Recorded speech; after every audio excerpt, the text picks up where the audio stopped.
Hello and welcome to 1995. What a time to be alive. I'm just 20 years old with my whole life ahead of me. I mean, there's bad things happening. That building in Oklahoma City was bombed, and OJ is on trial for killing his wife and this other guy. But there are so many good things happening too. Cal Ripken Jr. just broke Lou Gehrig's streak for most consecutive games played. As a Baltimore girl goes, there's a new game console coming out called the PlayStation. Oh, and there's this new movie called Toy Story. It was animated entirely on computers. Just really high-tech stuff going on right now. All I'm saying is when The Matrix comes out in like 4 years, I will be in complete agreement with Agent Smith when he says, "This is the peak of our civilization." Okay, fine. It's not the 90s anymore. It's 2025, and in this year I am a 50-year-old mother and grandmother. Back then, I was much younger, thinner, but also much more clueless than I am now. Anyway, hi, my name is Jen, and I have a story. Everyone who lives long enough does, of course, but I think mine is fairly unique. I would never have guessed it when I was growing up, but I became an unwitting internet pioneer. It feels a little boastful to say, but I also think it's an accurate label, one that others have used to describe me as well. Small slivers of my story have been told in various publications over the years, but I've always wanted to tell mine, the full story, in my own words. I can't promise that you'll like me after hearing this. I have plenty of regrets. The only thing I can promise is that I'm going to be as truthful as possible. I have a pretty good memory, but I'm not infallible. Plus, I will try to temper my very natural desire to make myself look good and have people like me and just tell the truth. But I'm human. So if anybody feels the need to make a correction, just consider me Seth Meyers. Before I really get to it, though, I do have to preface this by saying that I don't have anything wrong with trigger warnings, but I'm also not going to bother with them because, frankly, there would just be too many to keep up with.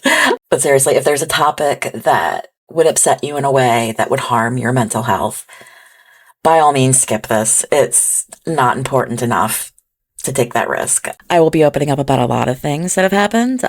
Some funny, some sad, some scandalous, some that are just freaking crazy. That's the best warning I can give. Finally, and I promise, I'm getting to the actual story, but just one last thing. I'm planning to release this story as a video series, a podcast series, and a written series. I totally get the desire to consume media in different ways for all kinds of completely valid reasons. I love videos and podcasts, but sometimes I find myself saying, can I just read an article, please? So feel free to pick the one that works best for you. I'm just thankful that you're willing to give me some of your time and attention. And yes, I am trying to get attention. Duh, I'm on the internet. However, I do feel like, despite the self-deprecating title, it's a story that could resonate with and maybe even help people, if even just to say that you're not alone, you have worth. Get on with it! Okay, sorry. Let's get to it. I've always felt like this story began on April 1st, 1995. Yeah, April Fool's Day. What can I say? When looking back at my life, I see so much poetry. Early spring in Baltimore can be iffy weather-wise, but on this day it was clear with light winds and highs in the mid-50s, which I totally remember and didn't just look up on a weather archive. A nice day to move into my first real apartment. Well, mine and Dave's. Dave and I had been dating for about 1.5 years by then. We had even lived together during the summer of '94 in this nightmarishly bad studio apartment in the Mount Vernon neighborhood of Baltimore. We don't exactly count that as our first apartment because it was a short stay, and I ended up moving back with my family for a while. Eventually, though, we decided to give it another shot, and this time it stuck. When we made the decision to move in together again, I found an ad in the classified section of the newspaper for what sounded like a decent place at a decent price. I think the rent was like $500 a month or so, all utilities except gas and electric included. It was in the neighborhood of Govans, which is in the north central portion of Baltimore City.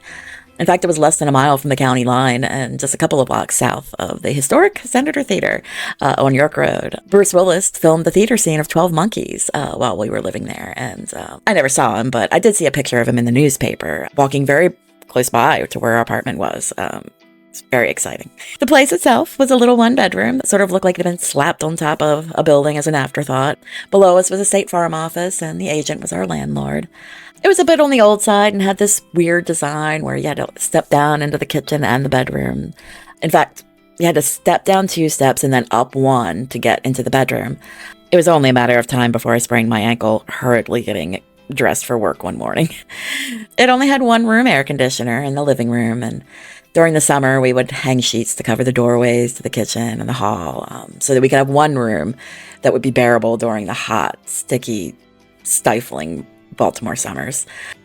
But it was clean and had some interesting features like a built-in bookcase in the bedroom and an alcove with a big bay window in the living room, which overlooked a parking lot next to a local bar, which I later found out only had 1 toilet for women, which might explain why we had so many college girls pissing in that parking lot, thinking nobody else was around at that time of night. Anyway, I have a very clear memory of looking out that window that day as Dave and my dad and brothers left to return the moving truck. I was alone and started thinking about everything that had brought me here. Our relationship had been a bit on the tumultuous side leading up to this, but I vowed at that time to commit to Dave and building a life together. A fresh start for both of us. A couple of weeks after moving in, I received a Sears credit card in the mail. I can't even remember how I came to apply for it. I already had a couple of credit cards by this time. Part of me knew it was a bad idea, but I was managing okay at the time. I mostly used them to buy clothes, which might seem ironic after hearing my story. But after growing up with little more than hand-me-downs from wherever and whoever, when I started making my own money, I just became obsessed with buying my own clothes.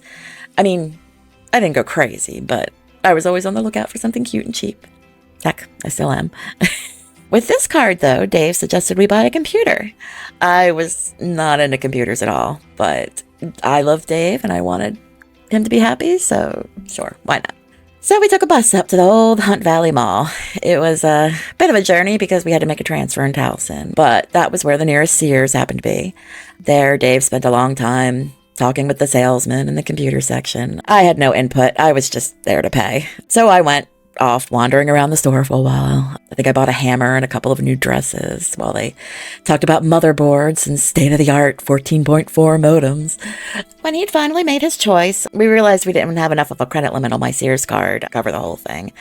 So the salesman suggested I apply for some other type of Sears credit account. I think it was called Sears Plus. I'm still not sure what the deal with that was, but I applied, got approved, and after waiting what felt like another eternity, they brought out the computer from the back. Then we hopped back on the buses. Yes, we brought a mid-90s era computer home via bus. For those that might not remember, computers were a bit on the big and heavy side at that time. So when we returned home, I took a nap. Dave, on the other hand, was very excited to get it all set up and onto this newfangled thing called the internet. Dave had tried his best to explain to me what the internet was, but I'll admit that I didn't quite get it at first. I had heard about America Online through my mom. She was a self-proclaimed computer geek herself, and I'd even taken a computer class 1 semester in high school, though it was completely useless, and I just faked my way through the whole thing. It was all still very new and intimidating to me, though. I would get nervous just trying to turn a computer on. I was just sure that one of these times I was going to accidentally hit the wrong button and activate some kind of self-destruct sequence. I very slowly started trying out different things, though. I joined this local BDS that my mom was already on and checked out a few chat rooms on Prodigy.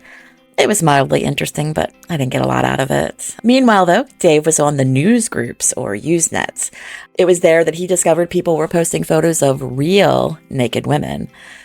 Not that Playboy models or professional porn stars aren't real women, but These were photos that were obviously just somebody's wife or girlfriend. True girls next door. Pretty commonplace now, right? Not then. Never before did you have access to this kind of thing, especially on this scale. Amateur was a term that was used a lot. Amateur photographers, amateur models. Nobody knew what they were doing, and certainly nobody made money on the internet back then. Just the thought of sharing your credit card over the internet seems as crazy as just getting into a car with someone you've never met. It just wasn't a thing yet. Anyway, it wasn't long before Dave asked if I would want to pose for some photos and have him post them to these groups. A common question Dave would receive in the ensuing years was, how did you convince her to do it? The answer, however, was never very helpful because he asked and I said, sure. Dave had taken a couple of nude photos of me before in that Mount Vernon studio, so it wasn't completely out of the blue when he asked me what I thought about shooting some new ones to post. Those very first photos were lost in an incident after I moved back home. Still love you though, sis. It wasn't even the first time I had considered a job in adult entertainment. When I was 18, I answered an ad looking for exotic dancers. It seemed scary but exciting. I took the light rail up to Baltimore Street, walked into that strip club, I believe it was called the El Dorado, and then walked right back out. It was just way too much for me at the time. But this was different. The only person I would have to get naked in front of was Dave. He sees me naked all the time. And I also didn't care if people looked at photos of me. I mean, did I have to talk to these people? See them in person? No? Knock yourselves out. I really didn't have any expectations, but I'll admit that I had the fleeting thought of, wouldn't it be cool if it led to something more someday? I had no idea what that something more might be, but I think I was drawn to the idea of putting myself out there and seeing what might happen. Not that I gave any of this much thoughts, but I was working as a receptionist at the time and still had no real direction or plan for my life. So yeah, I said, why not a lot. We took my old, cheap point-and-shoot 35 millimeter and shot some photos in the shower, on the couch, on the bed, wherever we could think to shoot in the confines of our apartment. Then we not only had to get them developed, but figure out how to get digital versions that we could post online. Dave found a company called Seattle Film Works that would not only develop rolls of film, but scan the prints and send them back to you on a floppy disk. They would even send you new rolls of film that we found out later that only they could develop for some reason, which led to a very embarrassing incident at a Rite Aid photo counter. But that's a story for another time. When we received that first batch of photos in the mail, we first realized that while all the photos were on the floppy disk, the prints of certain shots were missing. They just happened to be ones that very prominently featured my ass, but I'm sure that's just a coincidence. The digital versions were the ones we were really looking for, though, so we didn't bother to complain.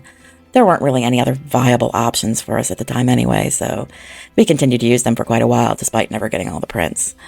We then decided on 3 photos to post, just to get things started. Dave labeled them JNSHRP01.jpg, JNSHRP02.jpg, so on. Inspired by the handle I had used on the BBS, Sharp J. You know, because I'm smart or sharp. I even know how to turn on a computer now. Dave posted the photos, and the response was immediate and overwhelming. There were so many messages telling me that I was hot, beautiful, sexy.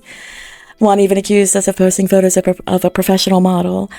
To say it was an ego boost would be an understatement. We then made it a habit to post 3 new photos every Sunday night. While I say we a lot, Dave was primarily the one doing the posting, going through the messages, at least in the very beginning. He would show me the emails after filtering out any negative ones or flames, as we called them back in the day. And I even replied to a few. However, in the beginning, I wasn't much more than just the model. Although, to be fair, that was a pretty important piece of the puzzle.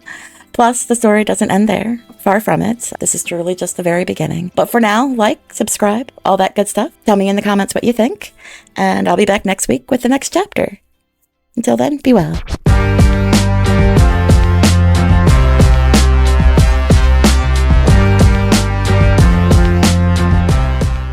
For it's all said and done.